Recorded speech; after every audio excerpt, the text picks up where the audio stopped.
Alright, this is a quick look at the Sony a6000, and it's not really a review, it's just more of a thoughts on the camera after I've had it for a few weeks, and compared to something like the Fuji X-T1, which I have as my main camera. Actually recording this on the X-T1 with the 18-135 lens right now. And I left the continuous autofocus on in case I move the camera around to show you various things, so sorry if the focus doesn't lock on all the time. Okay, so the reason, first of all, the reason I bought the Sony a6000 was just to replace a Fuji X20, which is a small point and shoot camera that I had, and really it's about the same size as the Fuji X20. You know, of course the Fuji X20 has a smaller sensor and a fixed lens. It's a zoom lens, but it is permanently attached. And also they had a good sale going on the a6000 with the 16 to 50 millimeter retractable lens, you know, the kit lens that comes with it. So it was about, what was it, close to $600 I think it was, which is pretty close. I think I paid $500 for the X20, which was, you know, reduced price after a while because I'd bought it after it had been out for a little while. But you know, for that price and selling the X20 for, I think I sold it for close to $400. So it was a really good resale value on the X20. You know, I thought, well, for $200 more, why not just replace the X20 with the a6000? And you know, this is something I just keep in my laptop bag all the time, you know, going for work trips and just, you know, miscellaneous things at work I might need to take pictures of. So it just seemed like a, you know, good idea to have a, you know, camera with, you know, really fast focusing and a much larger image sensor, so you have a lot better image quality. So, you know, why not? Excuse me. Like, yeah, so regarding the image quality, it's, you know, obviously APS-C size sensor, 24 megapixels, and does have very good high ISO image quality and just overall image quality. Even with the kit lens, I, you know, think it's very good. And obviously the kit lens is optically not going to be as good as some of the primes that are available or some of the higher end zooms that are available. So you know, it is what it is, and I expected to not have, you know, great optical quality because of the lens. But again, you know, it's much better than something like the Fuji X20, which I'm using as my small, you know, point and shoot type camera. Now, the focus options, I am very happy with the focusing. It does, you know, when you're in lower light environments, though, it does slow down quite a bit, and you know, I don't really see in low light situations without something that at least has a bright spot that you can focus on. It's just as slow as any other mirrorless camera that I've seen. But in good light, you know, it's very, very fast focusing, and you know, I like all the different focus options. There's let's see,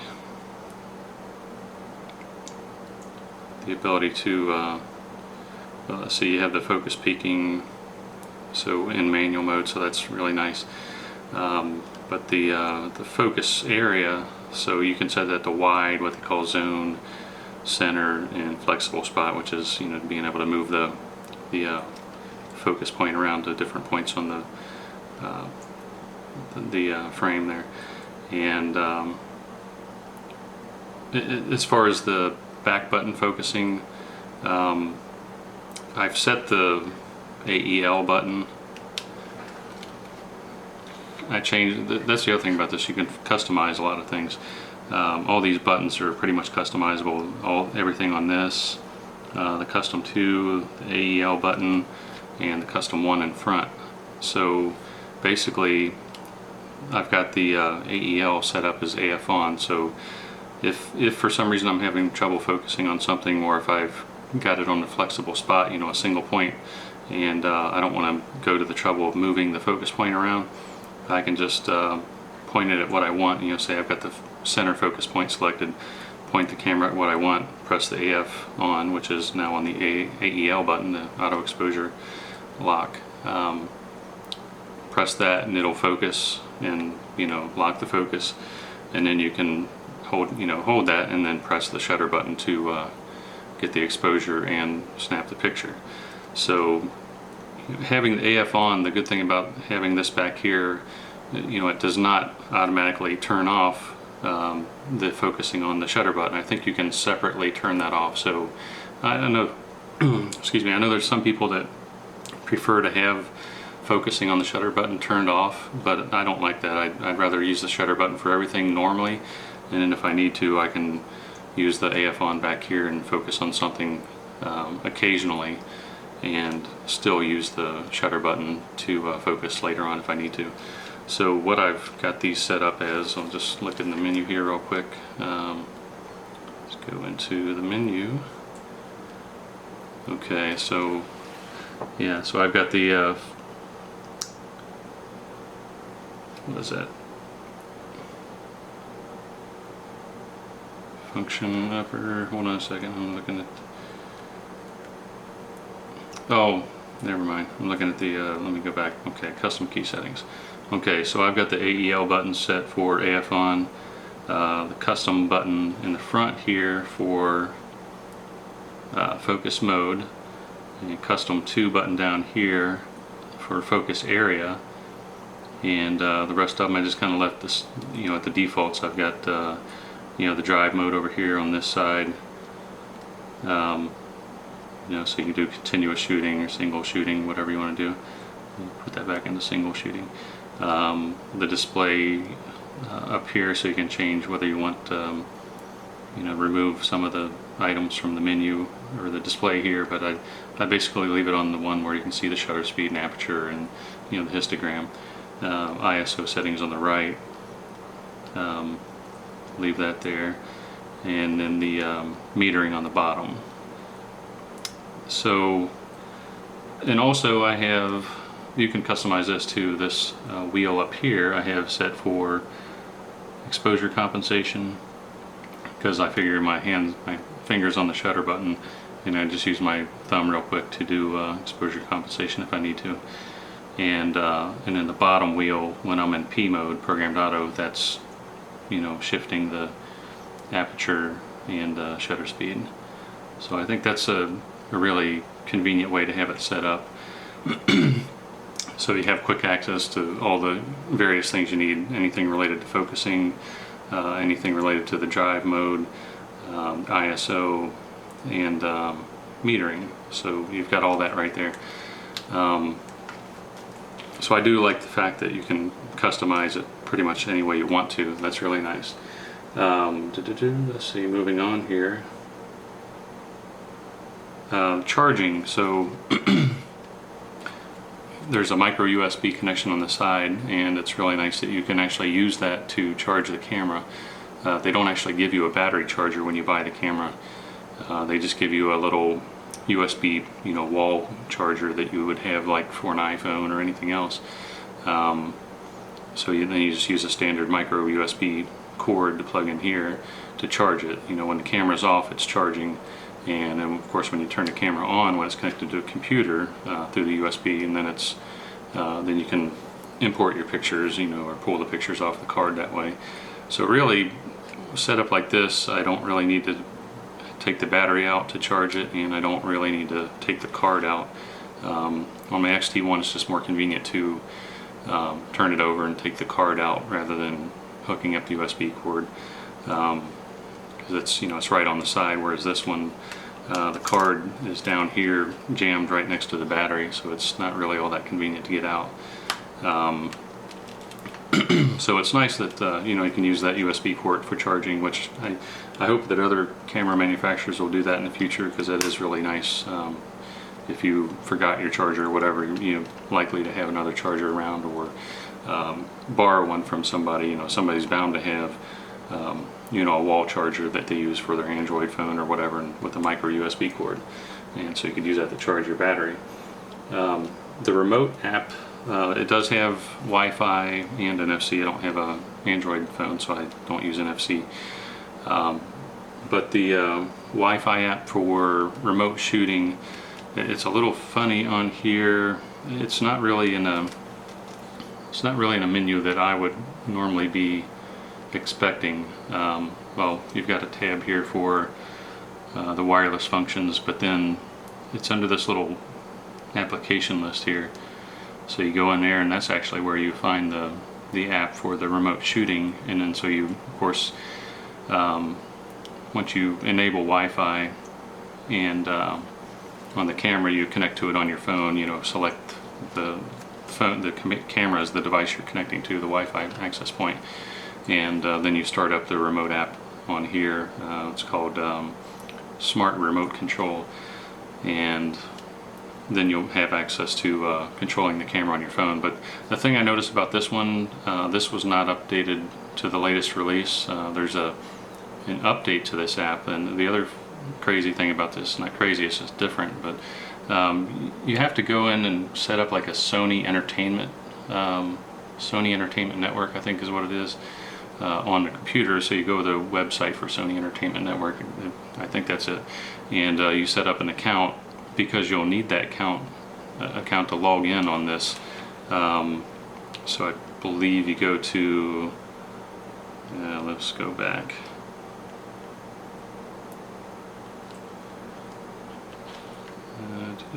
Access point, application list.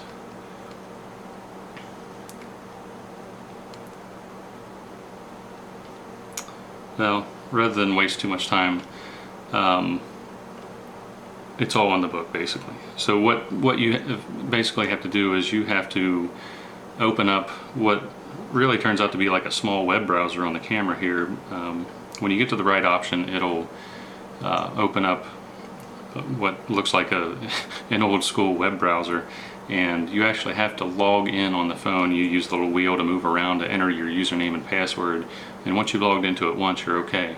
But you have to log into it that way, and then you'll have access to download any other free apps that Sony created for the phone. You can actually install more apps on the phone, or I'm sorry, the camera. You can actually download more apps from the Sony site to the camera using that little built-in, web browser here. And but there's an update to this smart remote control that I didn't have when I first bought the camera, and what that means is that there was certain functions like I can't remember exactly what the options were not there, but there were some improvements in various functions that you really need that were available on the smartphone app once you upgraded the app on the camera. So it works a little differently than I would have expected, compared to like Fuji and Olympus and other cameras I've used. You don't basically just go in and turn on Wi-Fi and then you connect to it through your phone. You gotta, those other things I mentioned, you gotta do all that first. And once you get it set up, then it's okay. It's not too strange. Alright, so compared to the X-T1, it's smaller. It's got a decent grip on it here, but it's really, since it's so compact, which is good for, if you want compact, but on the other hand, if you want, something that feels better in your hands, this is probably not the camera. I much prefer the X-T1, the way it feels, and the various controls and dials that I have access to quickly. But having said that, once you get this set up the way you want to, everything's pretty quick. Really not a need to get into too many menus or anything. It just is overall I prefer the X-T1, for the image quality, the look and feel. I would say the image quality is comparable between the X-T1 and the A6000, but for me, I just prefer the look and feel of the Fuji files. So, alright, the last thing I was going to talk about is the size of the camera. I've already said that for me personally, I prefer the X-T1, and that's the thing. There's a camera out there for everybody. There's no need to argue about who has the best camera and which one is really the best camera overall, and what somebody should or shouldn't be using. But for me, I do prefer the size and the layout of the X-T1, and the look and feel of the Fuji files. The X-Trans sensor, I don't know what it is, but the combination of that sensor and the lenses, it just really works for me. That's what I like. But there's a big debate going on, depending on if you look at the discussion forums or not about the gear. But debate about, you know, the size of mirrorless cameras these days. The only mirrorless cameras that I know of that have truly stayed small is the Nikon One system, but of course that has a 1-inch sensor. You're going to have a lot deeper depth of field, and because the 1-inch sensor, you know, the image quality at high ISO is not very good. It is very good, I would say, but you know, it's just not as good as Micro Four Thirds and APS-C full frame sensors. But the Nikon One system is really the only one that I know of that's truly stayed small. Now, you get a small camera like this. This is, I wouldn't say it's a problem or my problem with the A6000, but just something you have to, you know, keep in mind. Yes, this body is really small, and they've made smaller ones, which I don't really see the point of. But unless you're going to use the small kit lens, you know, you see it retracts, and it's pretty small when it's retracted. And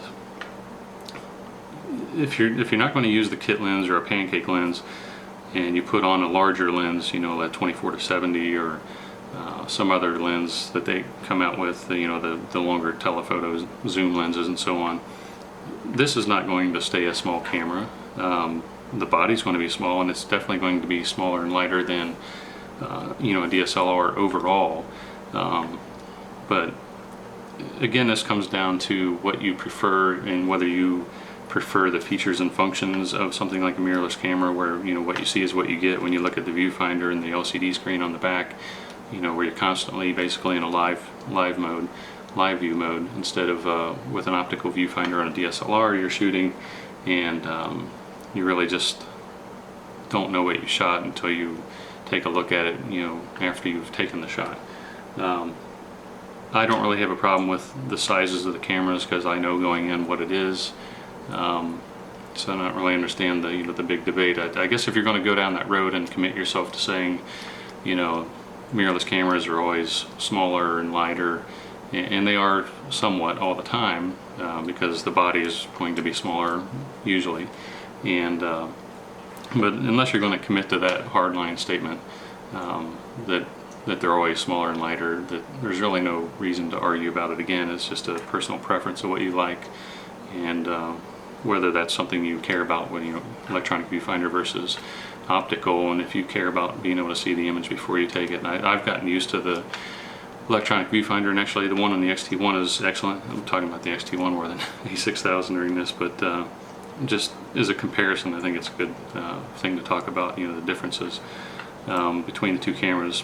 And while I'm at it, the electronic viewfinder on the A6000, I don't know if it's just because I've been using, you know, the Olympus EM1 and the XT1, but the XT1 has got the best electronic viewfinder I've ever seen. It is really very large. It's larger than I think every full frame optical viewfinder right now. You know, the image you see when you look in the viewfinder is huge, and it's very colorful, it's crisp, sharp, but looking at the viewfinder in the Sony A6000, to me, after having used the XT1, that's what I'm comparing it to, and the Olympus to some extent, the EM1, it's just kind of small, and, you know, the color just doesn't seem as right to me, and you know, not as bright, and I guess the big thing is it doesn't match the scene that I'm seeing as much as what I would see on the XT1. I think for me, on the XT1, I can actually judge